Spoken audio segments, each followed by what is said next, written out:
Hello, we are live. Can you hear me okay? Yeah. Yay. Hi, Robin. Hello. Nice to be here. Yeah, thank you so much for coming onto my live stream. Yay.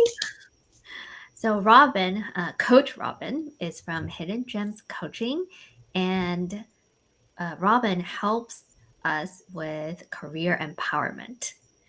Tell us about who you are and what you do. Sure. Well, I'm Robin Cartwright. I have Hidden Gems Coaching, and I am a career empowerment coach. And I empower individuals to up-level their careers and their lives. So I work with individuals who are wanting to move up to the next level in their career, and I help them through that path. I have over 30 years of human resources and decided to change that and help others in their career endeavors. What motivated you to pivot to coaching? I had an incredible career and I learned a lot of ups and downs. And through that, I decided that I wanted to give back and help others in their careers and enjoy their successes and their dreams. What are some of the biggest struggles that your clients have faced?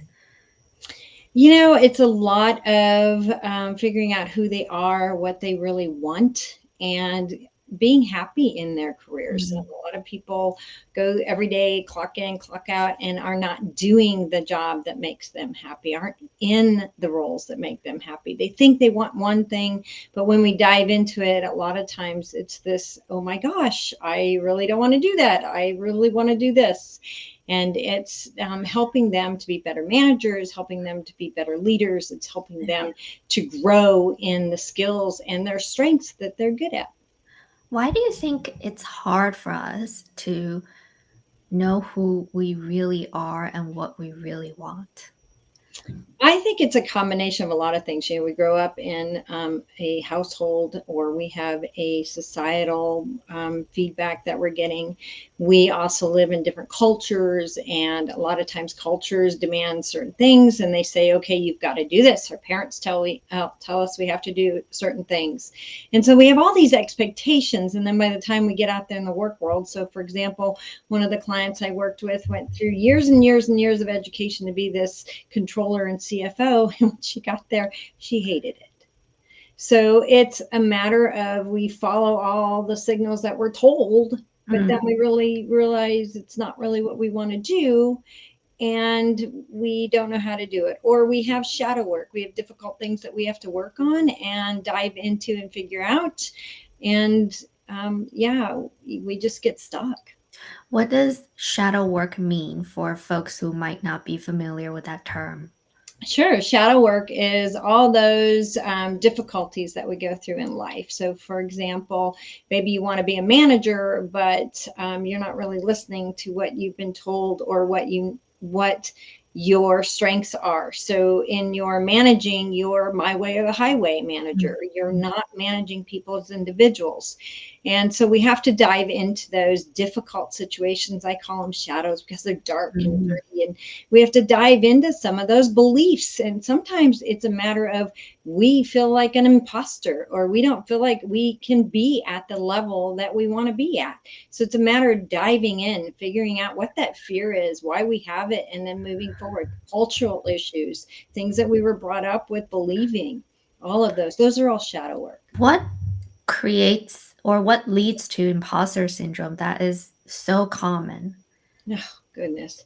Again, imposter syndrome is huge, and a lot of it is fear, and it's things we put in our head that aren't reality.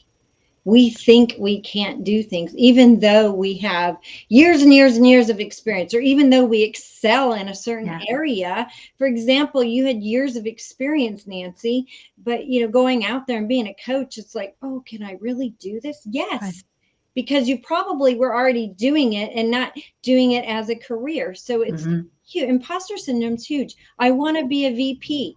I'm too afraid. I don't think I have the qualifications. I don't think I have the background. But in Mhm. reality, you really do. It's just Mhm. tell yourself that you don't. Or it might be as simple as going out and getting a certification in something. And then just, yeah, it's kind of the bow on the package. Why are we so good at doubting ourselves?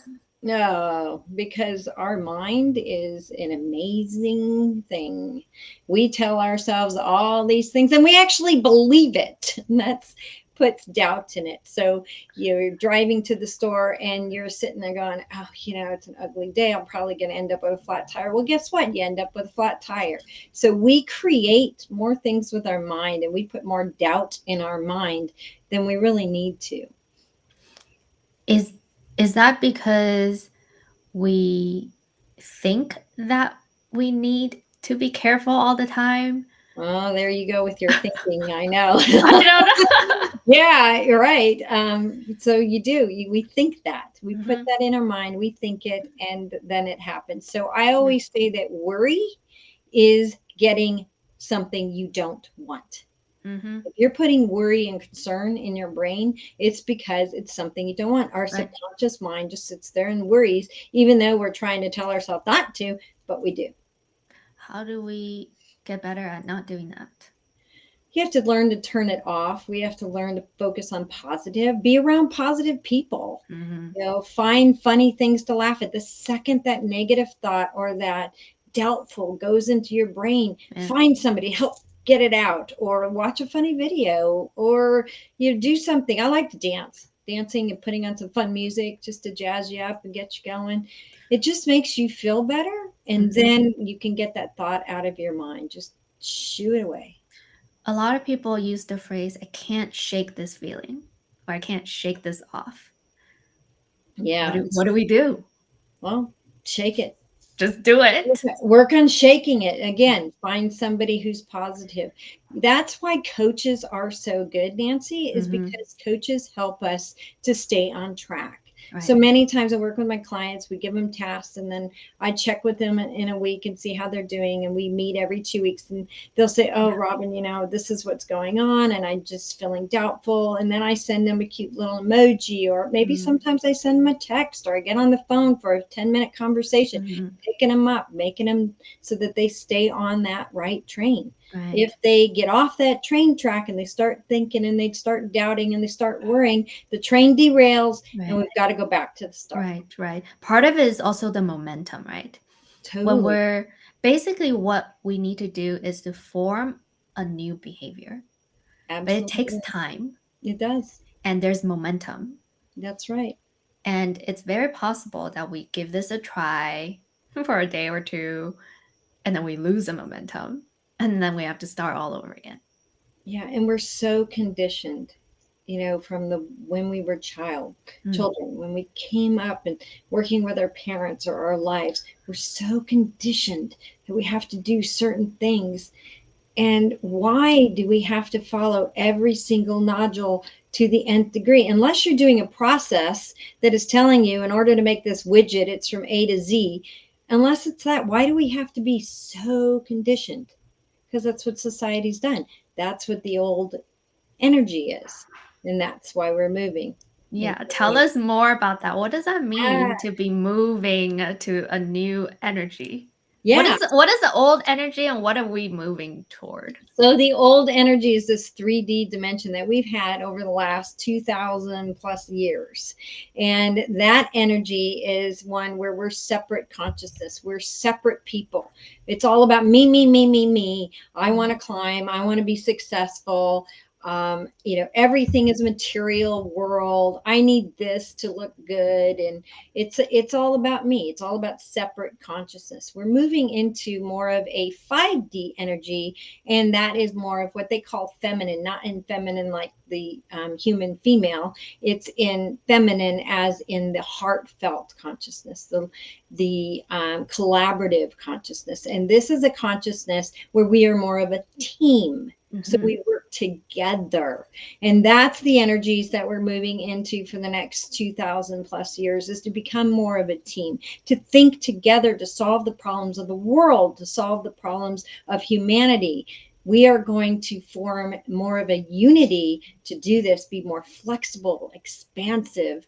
And it's really kind of an exciting time. But those individuals that are still stuck in that 3D energy, they're having a really hard time. And when you put a little kid in a corner, they Mm. just want to bang their feet and get out and explode. So you're seeing a lot of this 3D energy explosions, that, and 3D energy was all about the me, so it created a lot of wars. It was just not good for the environment of the world. It was not good for the individuals, and that energy is trying to survive, and so you're getting a lot of explosions. As we move more into the 5D, which is more team, more heartfelt, more collaborative, more expansive, you're going to start seeing it. I'll start to see a little bit in my lifetime, but our children will see more, Mm-hmm. where it's going to be more unity, more collaboration to solve the problems of the world. How do we see leadership differ in this more collaborative 5D world? It's not so much about me. Mm. It's about us. A Mm-hmm. leader in the 5D world is somebody who is about teamwork, about being heartfelt, about being collaborative, about being flexible, understanding, about making the company a team.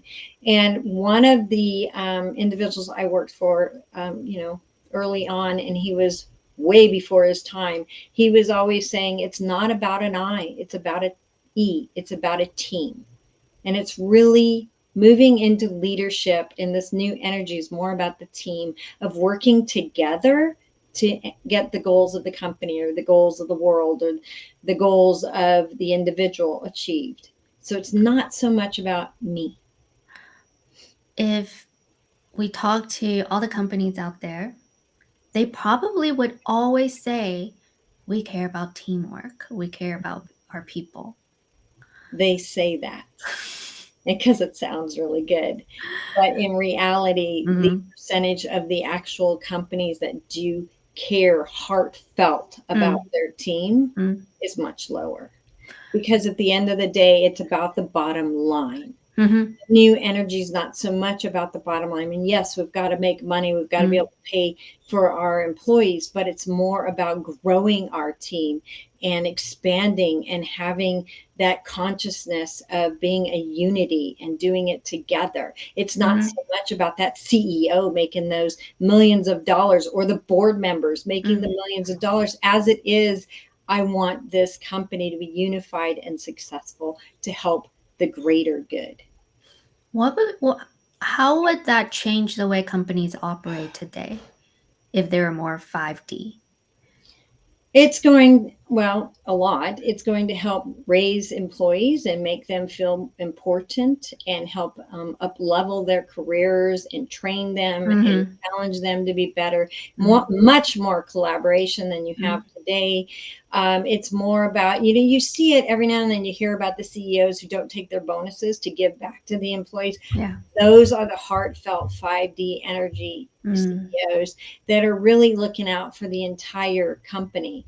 I mean, you see and you hear about the executives that put everything, they take cuts in pay just Yeah. to be able to get the company the next hurdle. So it's becoming more of a team Mm-hmm. than a me.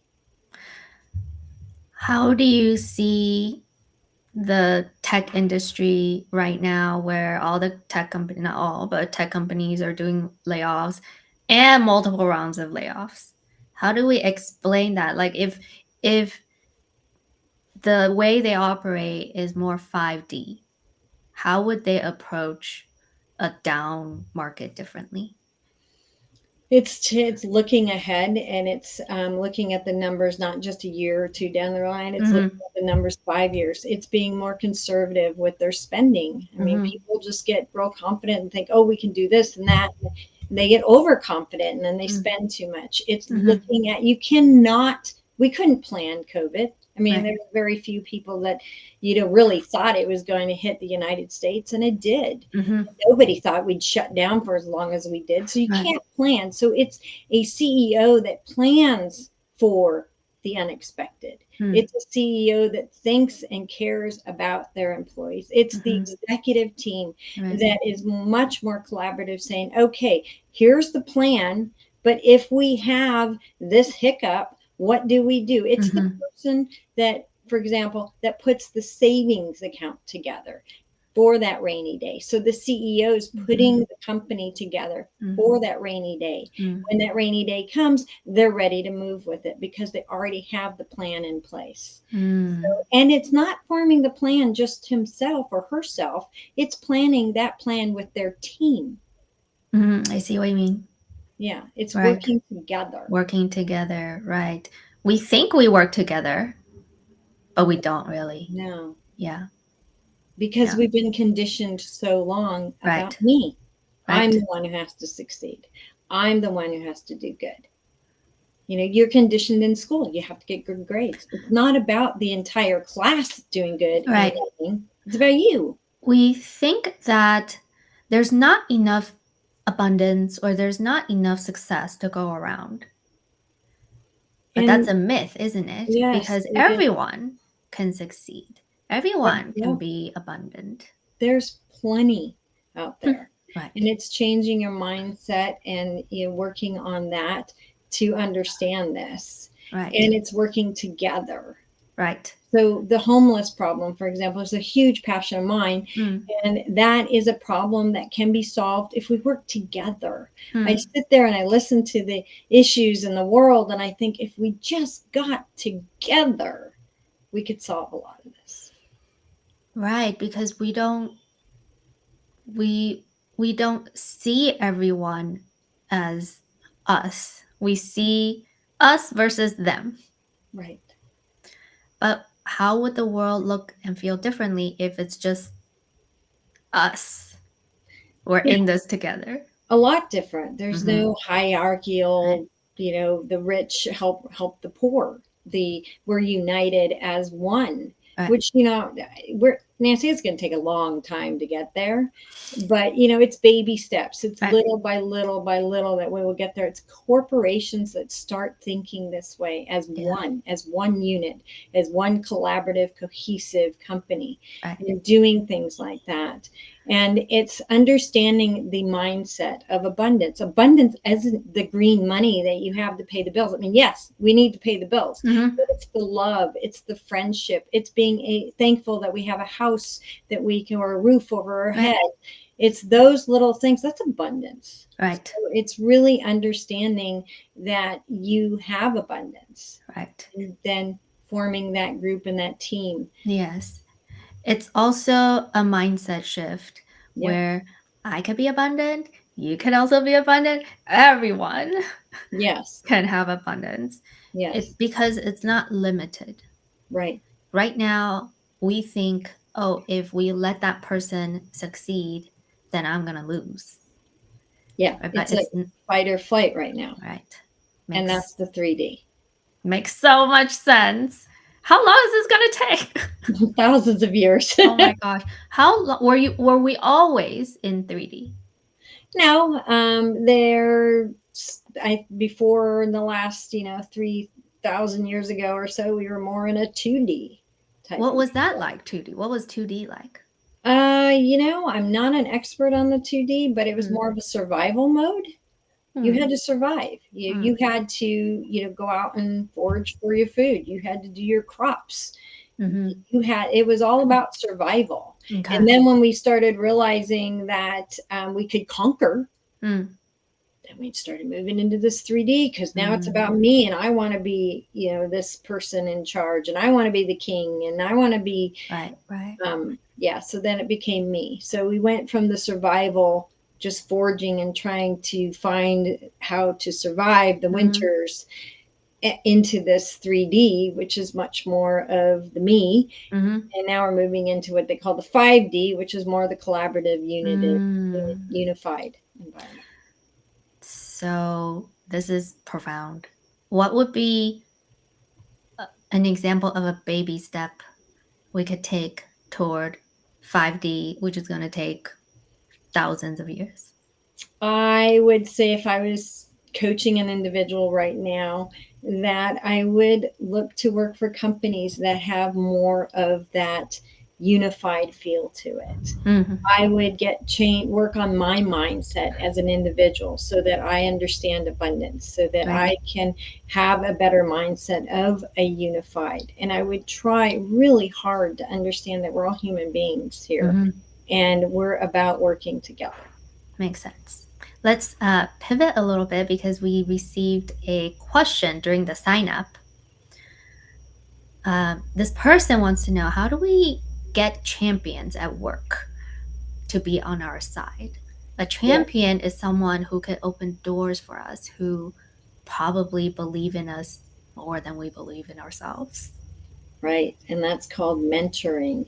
And mentoring is really important in the workplace. And I would suggest that you talk to individuals in your organization or maybe in another organization Mhm. that can kind of lift you up, positive, make you feel good, understand your strengths and weaknesses, and work with you. Maybe you meet them on a lunch basis or for coffee every 2 weeks. Or I have one that I meet every Sunday. We do a virtual call, and that's my mentor, and we work together. Mhm. So you just need to find that, I call it your person, and Mhm. that person will help you. And sometimes it's a coach, because Mhm. sometimes it's not really getting that individual at your company because you don't want to share everything to people in your company. So maybe you have to find somebody outside your company, or maybe it's in an organization that you're involved with, or Right. a coach.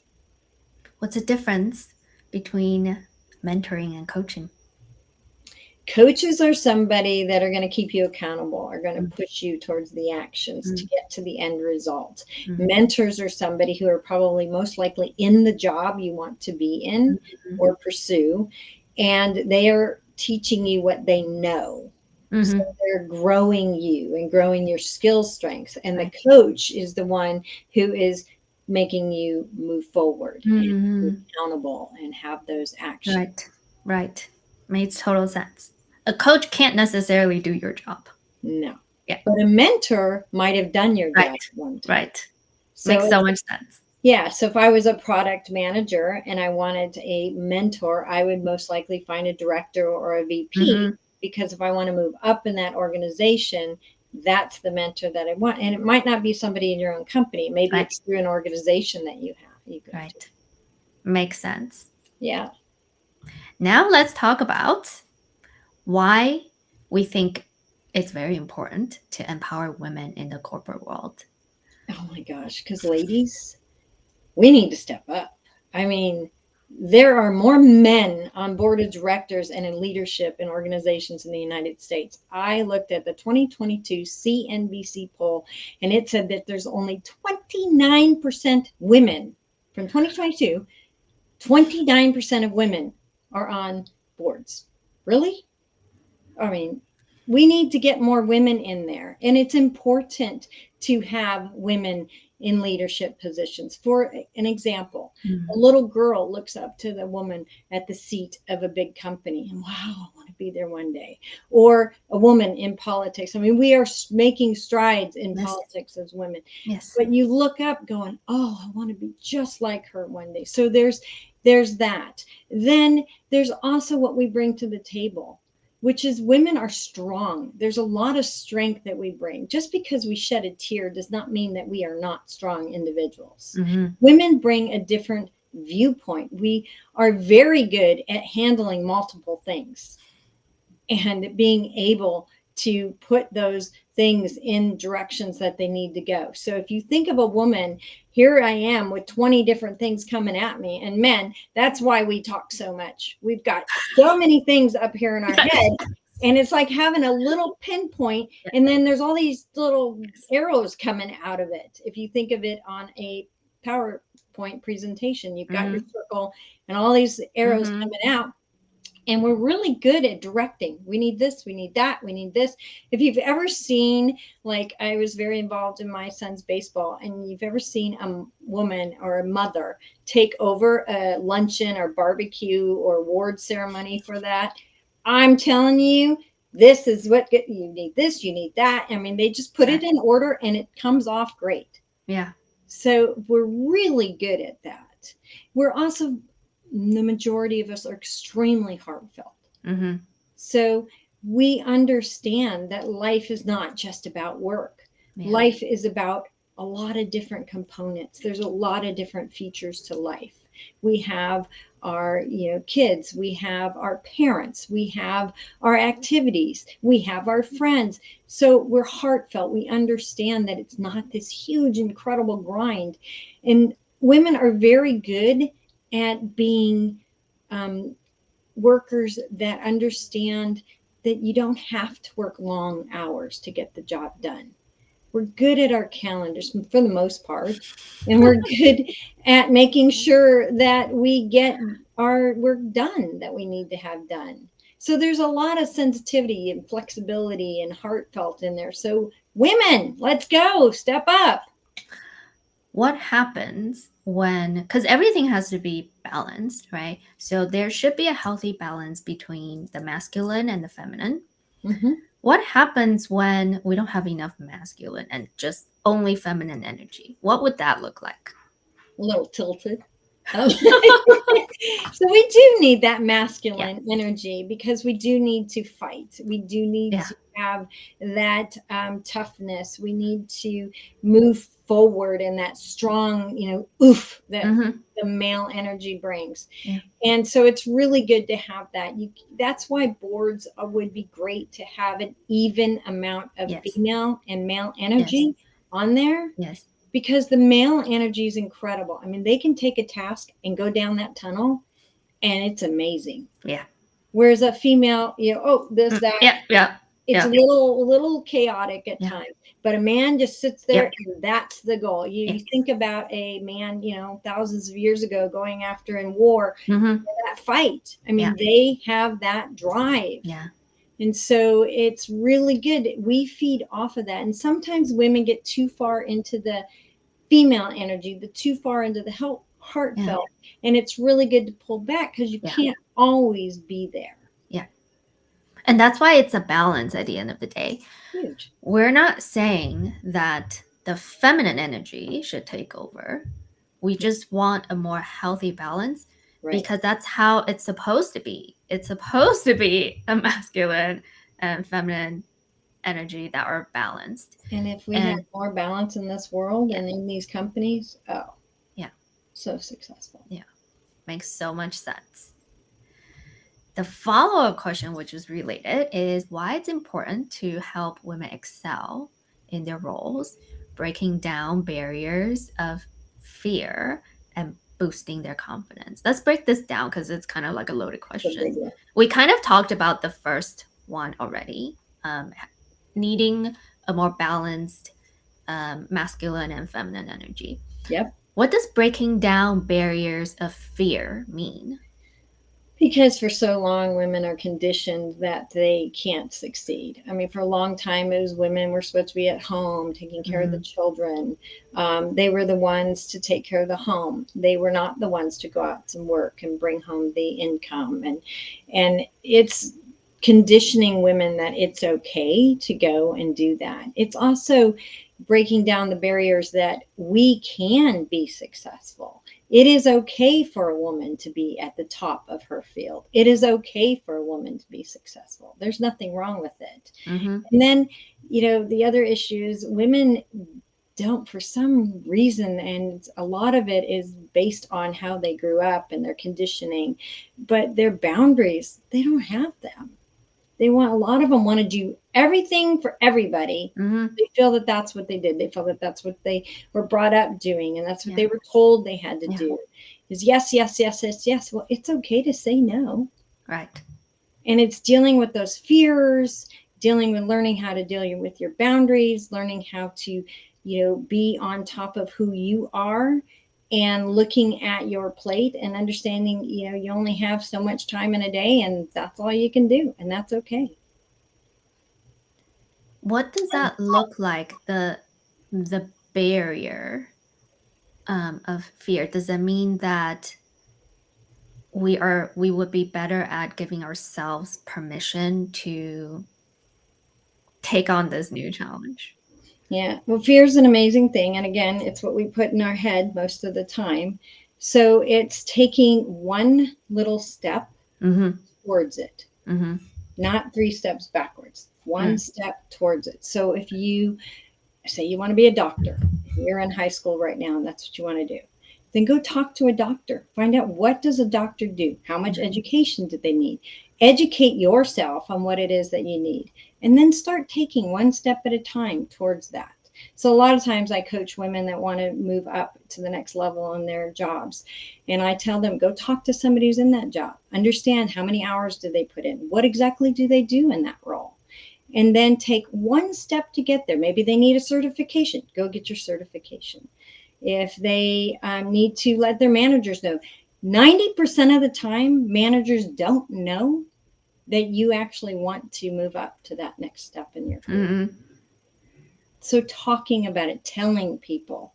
And then as you take one step and you do that, then you start feeling more confident. Yeah. And that starts building your confidence. Stepping into things that aren't comfortable builds confidence. So that sounds like sometimes we might see confidence as like a black and white, like I have it or I don't have it. But it sounds like it's a spectrum. Mm-hmm. And with every step we take, that's a little bit outside of our comfort zone. Yep. We are learning that it's okay. It's still Right. safe. Yeah.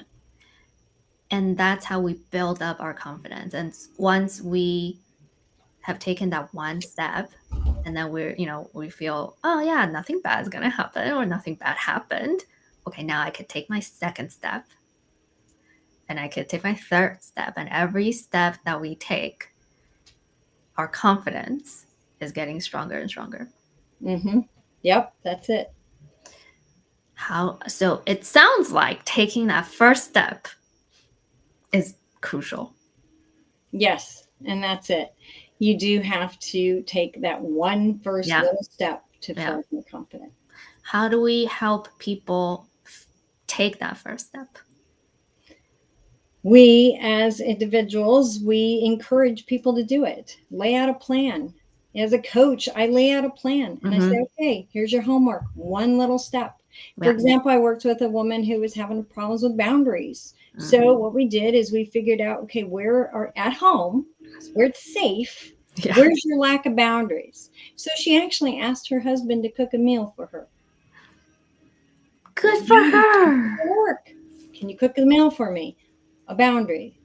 Little things. I'm going to be late tonight. I got to run around with the kids. Can you cook dinner, or can you do the dishes for me? Little things. Yeah. Yeah. One little step. Why is it hard for us to ask for these little things?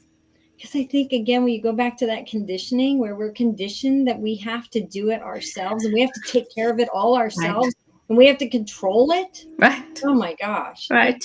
That's a lot to take on. That is a lot. That is a lot. Yeah. All of this is to say that Robin and I see you. Yes. Like, we see you. Oh my gosh. Yes. Follow-up question to that is, how might we foster a more inclusive and empathetic work environment? What does inclusive work environment mean? So I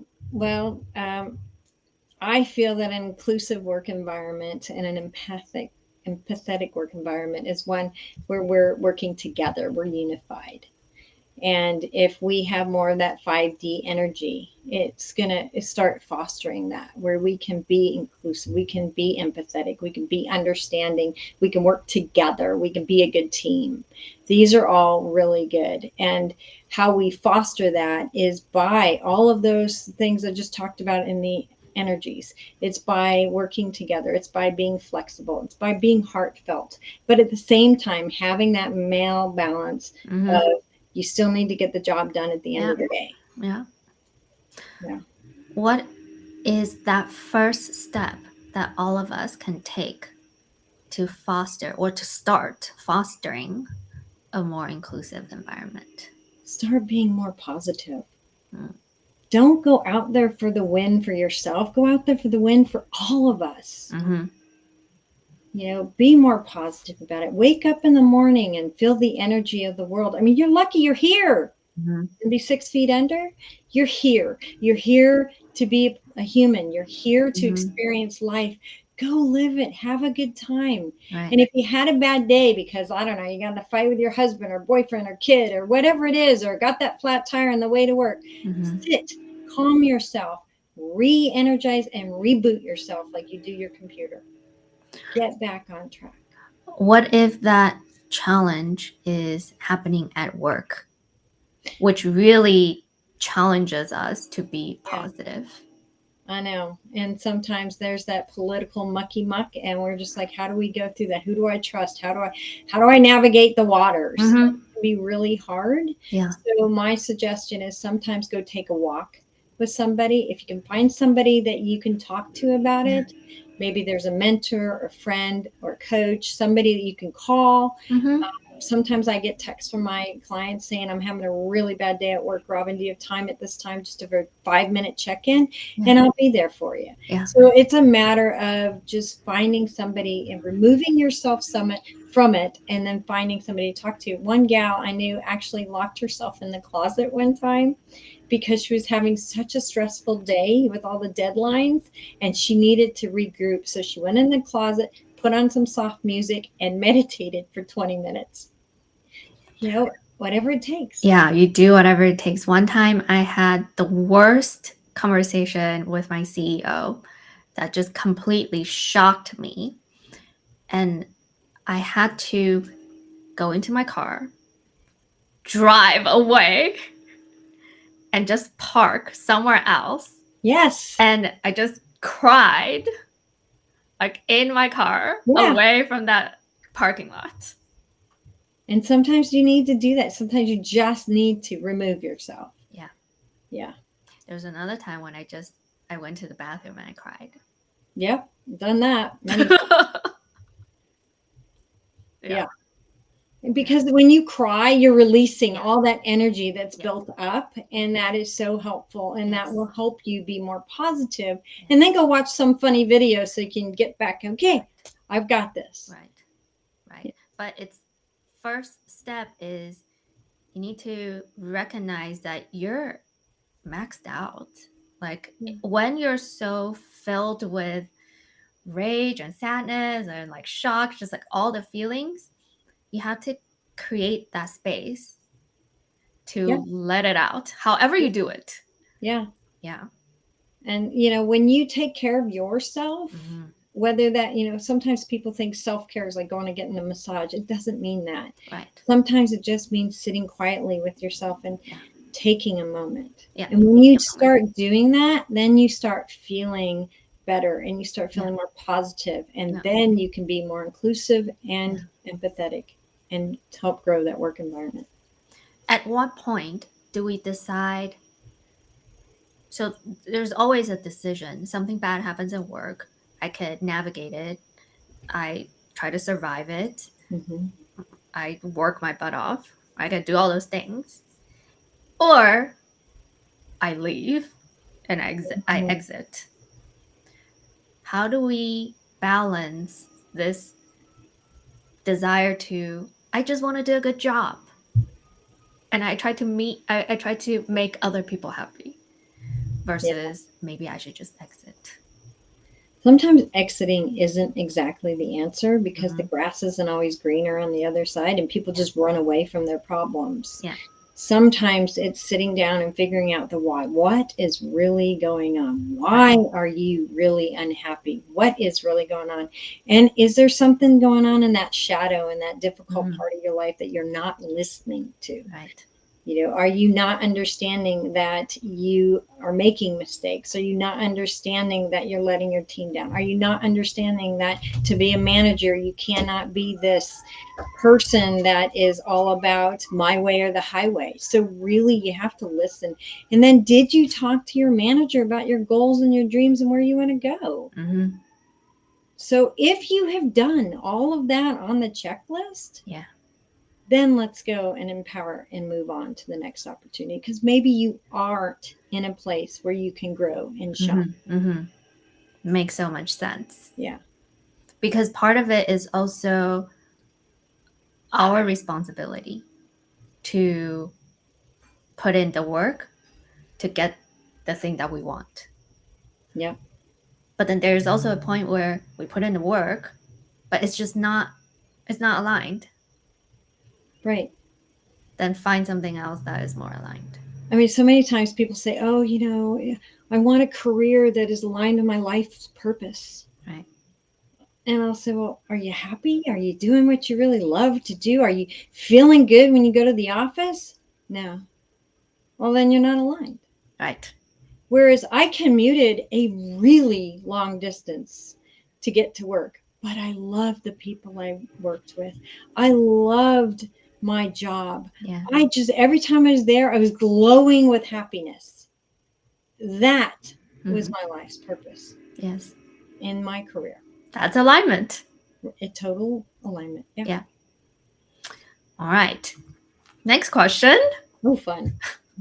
How might we increase the representation of women in executive roles, promoting diversity and inclusivity? I think every company needs to look at their executives. They need to look at their board. They need to look at their management team. And they need to see where can we, I'm not telling them to lay people off or let go of them. Mm-hmm. Where can you add? Where can you bring people in? Where can you help grow an individual? And see if there's women in your workplace that can move up into these roles. Be more diversified by looking at your workplace and seeing where you can move up individuals into these roles. And if you need to get them some training, you need to get them some management, some leadership, Yes. communication, get them the training. Yes. Yes. Yeah. Be a team. Yes. Help promote individuals. I'm still doing HR consulting, and I work with companies, and many times we put plans in place that part of their performance is about up leveling their careers, learning, being challenged. Mm-hmm. For every 40 hours that they work, did they take 3 hours to learn something new? Right. Right. Yeah. There is a chicken and egg problem. Mm-hmm. It's well, if women are not given a chance to grow the skills that we need to be a good executive, then why should they hire us to be the executive when we don't have the skill set? Right? Of course you want to make sure all your executives are skilled. Yeah. But then part of the problem is if women are not given a chance to even learn, then they're not set up for success. That's right. And when we hire the women, Right. we need to give them success. I had a hiring manager one time that hired somebody that didn't have all the qualifications for the job. And I remember asking him, why are you bringing her on? She doesn't have this, or this. And he said, because she can learn it. Mm-hmm. She's got the skill set to learn it. Right. She's got the patience, she's got the ability, and she's a quick learner. And he was right, because she just excelled in her job. But when we hired her, I had to rewrite the job description later on because she didn't even have the skills he originally wanted. But that's it.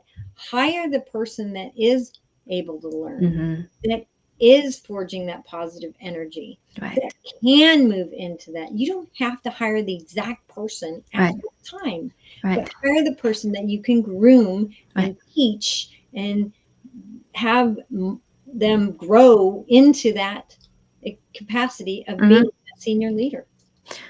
From a hiring executives, like let's say the CEO, from the CEO's perspective, why would they choose to hire someone who has the potential, which is kind of like a gamble, versus hiring someone who has done the job, proven track record, et cetera, et cetera?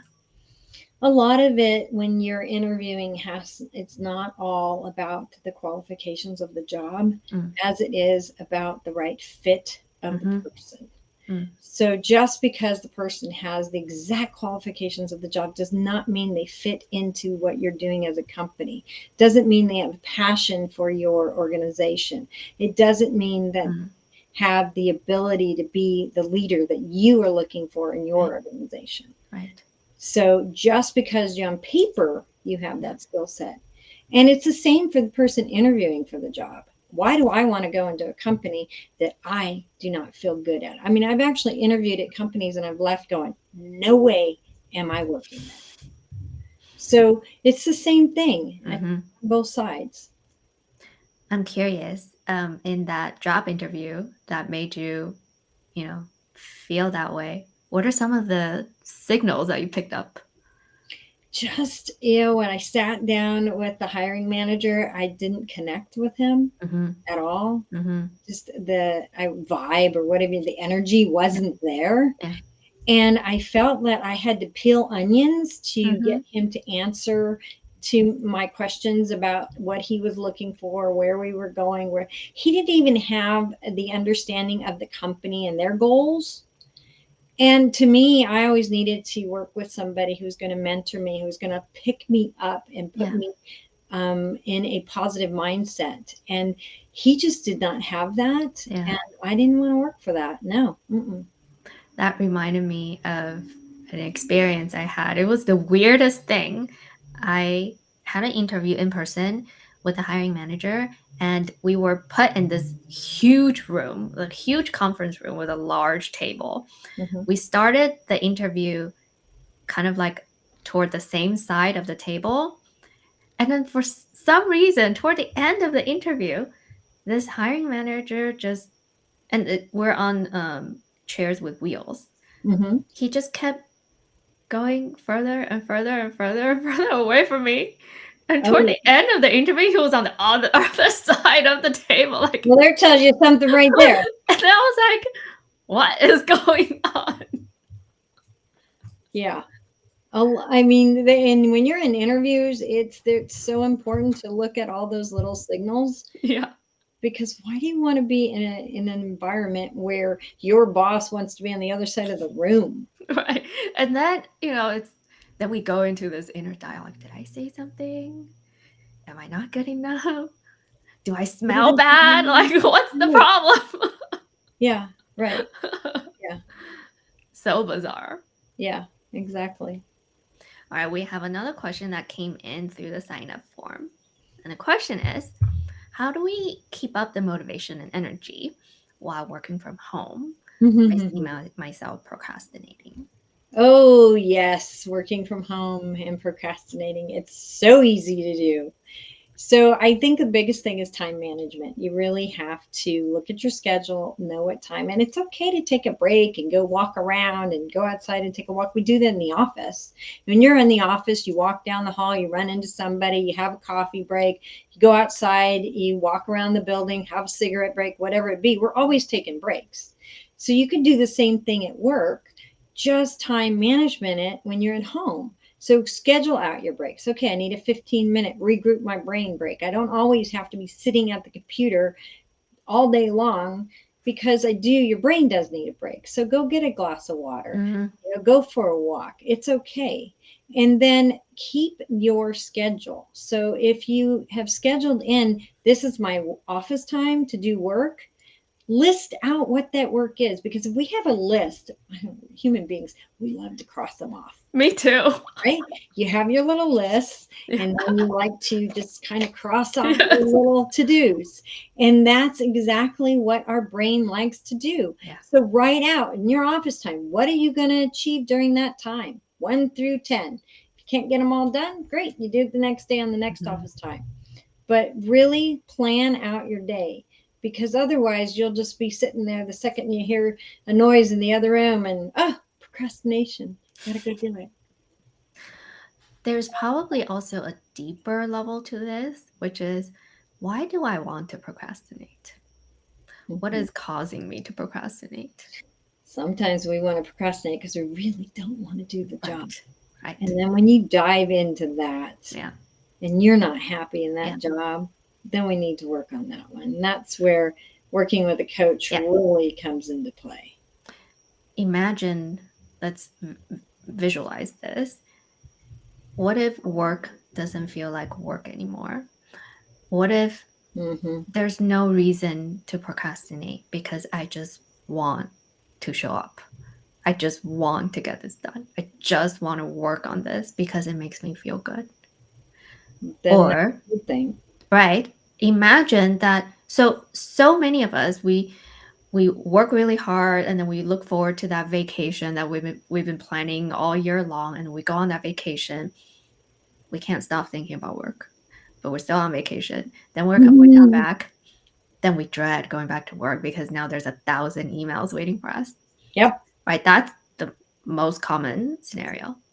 But what if the scenario is a little bit different, where you go on vacation and yeah, maybe we can't stop thinking about work, but these are like good thoughts, like exciting thoughts, something that you look forward to doing when you come back from vacation. It's like, oh, I can't wait to go send out this one email.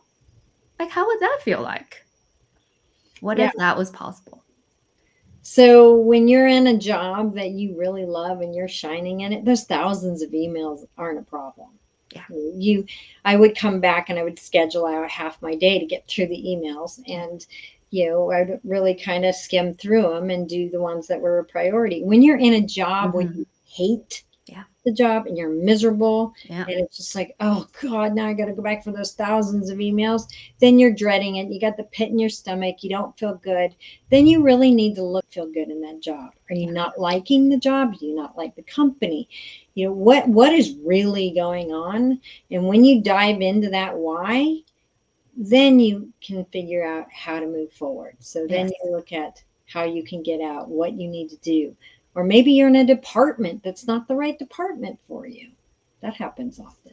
yes, absolutely. Yeah. I have one more question that is not on the script. I'm going off script a Oh little bit boy. because I keep thinking about how this 5D world would look and how companies would operate. Today, all these companies do some kind of performance reviews. Mm-hmm.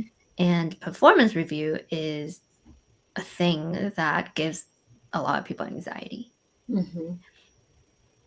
And that is the 3D way of operating. Now, when we're in 5D, how do we design a system that is not so, I don't know what the word is. It just creates so much Yeah, stress and anxiety. it does. And performance reviews, it's been a topic of discussion for a good 20 to 30 years, at least as long as I've been in HR.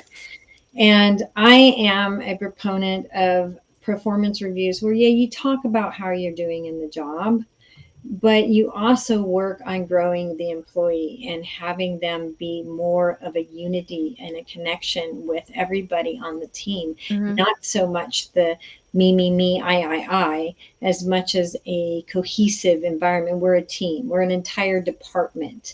And what are you doing to better yourself? What are you doing to help grow the team? How are you contributing to the team? So I like to focus more on the team, then focus more on the I, and not make the performance reviews so much like we've been ingrained with ABCD in our Yeah. schools. We Yeah. work to get a grade, Yeah. and then we have to get that grade in order to graduate. Right. Well, why do we have to grade everybody? If you're growing, why can't you just get a hurrah for that? Mm-hmm. But the problem is that we've separated the world into this, A grade, Mm-hmm. B grade, C grade, D grade, and we've done the same thing in our workplace. Yes. Excel, Yep. somewhat excelled, Yep. meets, under meets. It's the Yep. same thing. We have to change it from the children in the education system all the way into the workforce. And this is a huge switch. And I work with companies right now where we are changing it. We're starting to put Mm-hmm. in more unified team metrics, not so much the me metrics. And wouldn't it be nice if you were in a job and you weren't excelling in that job, for your manager to look at your strengths and say, hey, you might be really good at this other job Right. because I could see you shining there. Instead of putting you on a pip and Right. then managing you You out. got 30 days to perform better. Yeah.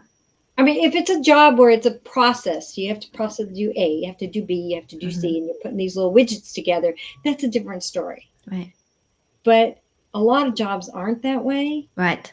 and you can't grade on the process because they're not a process. They're about getting the job done. They're about being part of the team. They're about helping the company excel.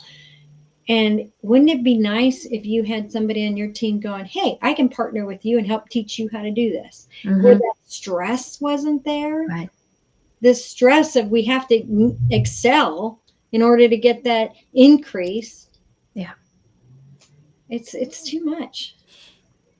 How do we reward the super top performers in a system that is so different from the grades? Yeah, and that's an individual thing on an individual company. Yeah. And I would, if I were the CEO, I would look at it on how much of a leadership, a positive attitude, a motivational person that I have. Are they Hmm. really helping to grow my team, grow my company, and helping my company excel Right. the best that they can be? That's how I would grade people. I think it's this energy of no one gets left behind. Yes, it is. But it's also, yeah, I guess that's one way of putting it down there. But then you've got to get the employees on board for that. So Right. it's the whole thing's Yeah. it's a big knotted mess. Yeah. Yeah. Like a rubber band Yeah. ball. Yeah. And then we have to kind of peel all these rubber bands off Right. to get to the core. Right. And the employees have to be on board because a lot of these employees, like I said, have grown up in these systems Right. where we've gotten graded. Yeah. They've just put into their head, I'm a poor performer. I got Yeah. D's in school, so I'm a Yeah. poor performer. And then they go into the workplace. They believe that. Yeah. Yeah. Yeah. Yeah. It's the whole thing. It's systematic. Yeah. Re-engineering the Yeah. mind again. Well, I hope our future generations can figure this out. It's a big one, It guys. is. Sorry to leave it with you. Yeah. Well, tell us more on how we could work with you further. Sure. So if you want to work with me, you can go to hiddengemscoaching.co. This And I QR code believe here. he has a little information up that you can scan QR code.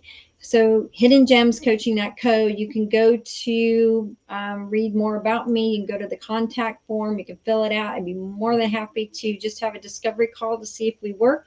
It's just like a company. I don't work with everybody, and not everybody wants to work with me, but I'd love to learn more about you to see if I can. And if you're somebody who needs to work with Nancy, I'll send you over. Thank you so much. It's been so blessed and so refreshing to Yes, talk I about agree. this. It's been enjoyable. Thank you. Yes. Thank you so much, Robin. And I will see you on your podcast next We week. will. All right. Thanks, everyone. Bye. Bye.